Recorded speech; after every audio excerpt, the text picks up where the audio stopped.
ತುಂಬಾ ಟೇಸ್ಟಿಯಾಗಿರುವಂತಹ ಮಟನ್ ಸಾಂಬಾರನ್ನು ಯಾವ ರೀತಿಯಾಗಿ ಮಾಡೋದು ಅಂತ ನೋಡೋಣ. ಒಬ್ಬೊಬ್ಬರು ಒಂದೊಂದು ರೀತಿಯಲ್ಲಿ ಮಟನ್ ಸಾಂಬಾರನ್ನು ಮಾಡ್ತಾರೆ. ಇವತ್ತಿನ ನೋಡೋದಲ್ಲಿ ನಾನು ಯಾವ ರೀತಿಯಾಗಿ ಮಟನ್ ಸಾಂಬಾರನ್ನು ಮಾಡ್ತೀನಿ ಅಂತ ತಿಳಿಸ್ಕೊಡ್ತಾ ಇದ್ದೀನಿ. ಇದನ್ನು ಮಾಡಲಿಕ್ಕೆ ಮೊದಲು ನಾನಿಲ್ಲಿ ಒಂದು ದೊಡ್ಡ ಮಿಕ್ಸಿ ಜಾರ್ಗೆ ಎಲ್ಲ ಮಸಾಲೆಗಳನ್ನು ರುಬ್ಕೊಳ್ತಾ ಇದ್ದೀನಿ. ಇದಕ್ಕೆ ನಾನಿಲ್ಲಿ 4-5 ಗಡ್ಡೆ ಆಗುವಷ್ಟು ಬೆಳ್ಳುಳ್ಳಿ, 4 ಇಂಚ್ ಆಗುವಷ್ಟು ಶುಂಠಿ, ಹಾಗೆಯೇ ಪುದೀನ ಸೊಪ್ಪು, ಕೊತ್ತಂಬರಿ ಸೊಪ್ಪನ್ನು ಹಾಕೊಳ್ತಾ ಇದ್ದೀನಿ. ಪುದೀನ ಸೊಪ್ಪಿಗಿಂತ ಕೊತ್ತಂಬರಿ ಸೊಪ್ಪನ್ನು ಸ್ವಲ್ಪ ಜಾಸ್ತಿ ಅನ್ನೋಂಗೆ ಹಾಕೊಳ್ಳಿ, ಫ್ಲೇವರ್ ತುಂಬಾ ಚೆನ್ನಾಗಿ ಬರುತ್ತೆ. ಇದ್ರ ಜೊತೆಗೆ ನಾನಿಲ್ಲಿ 1 ಬಟ್ಲು ಆಗುವಷ್ಟು ಪೂರ್ತಿ ಒಣ ಕೊಬ್ಬರಿನ ಹಾಕೊಳ್ತಾ ಇದ್ದೀನಿ. ಈ ರೀತಿಯಾಗಿ ಉದ್ದವಾಗಿ ಕಟ್ ಮಾಡಿ ಹಾಕ್ಕೊಳ್ಳಿ. ಹಾಗೆಯೇ ಮೀಡಿಯಮ್ ಸೈಜಿನ 1 ಈರುಳ್ಳಿನ ಉದ್ದವಾಗಿ ಕಟ್ ಮಾಡಿ ಹಾಕ್ಕೊಳ್ತಾ ಇದ್ದೀನಿ. ಹಾಗೆಯೇ ಇದ್ರ ಜೊತೆಗೆ ಲಾಸ್ಟಲ್ಲಿ ಮೀಡಿಯಮ್ ಸೈಜಿನ 1 ಟೊಮೆಟೊನ ಹಾಕ್ಕೊಳ್ತಾ ಇದ್ದೀನಿ. ಚೆನ್ನಾಗಿ ಹಣ್ಣಾಗಿರುವಂತಹ ಟೊಮೆಟೊನ ಹಾಕ್ಕೊಳ್ಳಿ. ಇದಕ್ಕೆ ಸ್ವಲ್ಪ ನೀರನ್ನು ಹಾಕ್ಕೊಂಡು ಪೂರ್ತಿ ನುಣ್ಣದಾಗಿ ಇದನ್ನು ಗ್ರೈಂಡ್ ಮಾಡ್ಕೊಳ್ಬೇಕು. ಇವಾಗ ನಾನಿಲ್ಲಿ ಕುಕ್ಕರ್ಗೆ ಸ್ವಲ್ಪ ಎಣ್ಣೆನ ಹಾಕ್ಕೊಳ್ತಾ ಇದ್ದೀನಿ. ಒಂದು 7-8 ಸ್ಪೂನ್ ಆಗುವಷ್ಟು ಎಣ್ಣೆನ ಹಾಕ್ಕೊಂಡ್ರೆ ಸಾಕಾಗತ್ತೆ. ಎಣ್ಣೆ ಸ್ವಲ್ಪ ಬಿಸಿ ಆಗ್ತಿದ್ದಂಗೆ ಇವಾಗ ನಾನಿಲ್ಲಿ ಅರ್ಧ kg ಆಗುವಷ್ಟು ಮಟನನ್ನು ಹಾಕ್ಕೊಳ್ತಾ ಇದ್ದೀನಿ. ಮಟನ್ಗೆ ಸ್ವಲ್ಪ ಉಪ್ಪನ್ನು ಹಾಕ್ಕೊಂಡು ಚೆನ್ನಾಗಿ ಇದನ್ನು ತೊಳ್ಕೊಂಡು ತಗೊಳ್ಳಿ. ಒಂದು 3-4 ಸಾರ್ತಿ ಆದರೂ ಚೆನ್ನಾಗಿ ಇದನ್ನು ತೊಳ್ಕೊಂಡು ತಗೊಳ್ಬೇಕು. ನಾನಿಲ್ಲಿ ಸ್ವಲ್ಪ ಎಳೆ ಮಟನನ್ನು ತೊಗೊಂಡಿದ್ದೀನಿ. ಎಳೆ ಮಟನ್ ಇದ್ದರೆ ರುಚಿ ಅಂತೂ ತುಂಬಾ ಚೆನ್ನಾಗಿ ಬರುತ್ತೆ ಸಾಂಬಾರಿಂದು.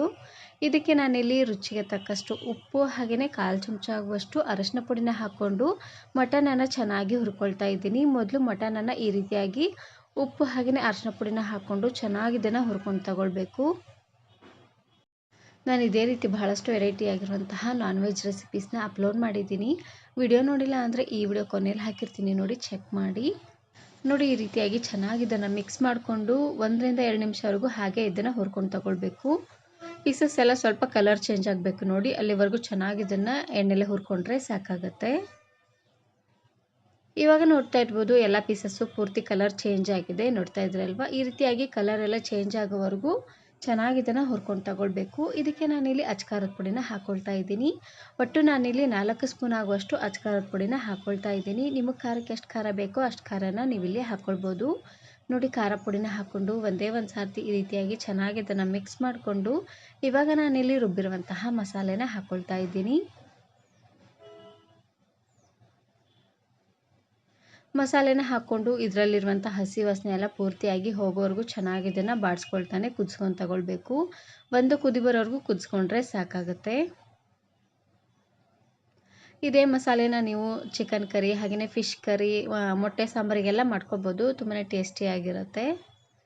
ನೋಡಿ ಈ ರೀತಿಯಾಗಿ ಚೆನ್ನಾಗಿ ಇದನ್ನು ಮಿಕ್ಸ್ ಮಾಡಿಕೊಂಡು ಕುದಿ ಬಂದಾದಮೇಲೆ ಇವಾಗ ನಾನಿಲ್ಲಿ ಲಾಸ್ಟಲ್ಲಿ ದೊಡ್ಡ ಚಮಚೆಯಲ್ಲಿ 1 ಚಮಚ ಆಗುವಷ್ಟು ಮಟನ್ ಮಸಾಲ, ಹಾಗೆಯೇ 1 ಚಮಚ ಆಗುವಷ್ಟು ಗರಂ ಮಸಾಲನ ಹಾಕ್ಕೊಳ್ತಾ ಇದ್ದೀನಿ. ಇವೆರಡು ಮಸಾಲೆನ ಹಾಕ್ಕೊಂಡ್ರೆ ಸಾಕಾಗತ್ತೆ.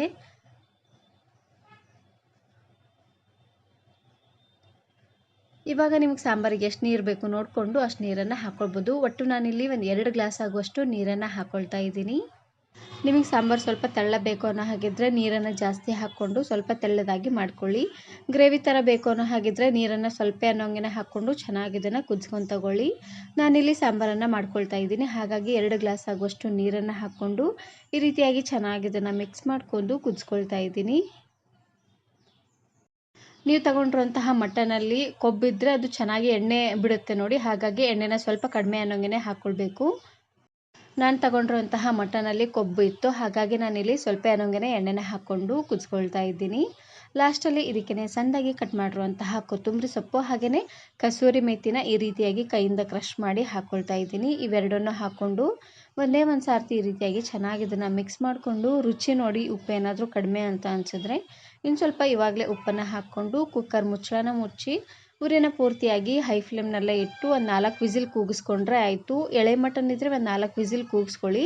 ಸ್ವಲ್ಪ ಮಟನ್ ಕೆಂಪದಾಗಿದ್ದರೆ ಬಲ್ತಿದ್ರೆ ಒಂದು 5-6 ವಿಸಿಲ್ ಕೂಗಿಸ್ಕೊಂಡ್ರೆ ಮಟನ್ ತುಂಬಾ ಸಾಫ್ಟಾಗಿ ಚೆನ್ನಾಗಿ ಬೇಯುತ್ತೆ.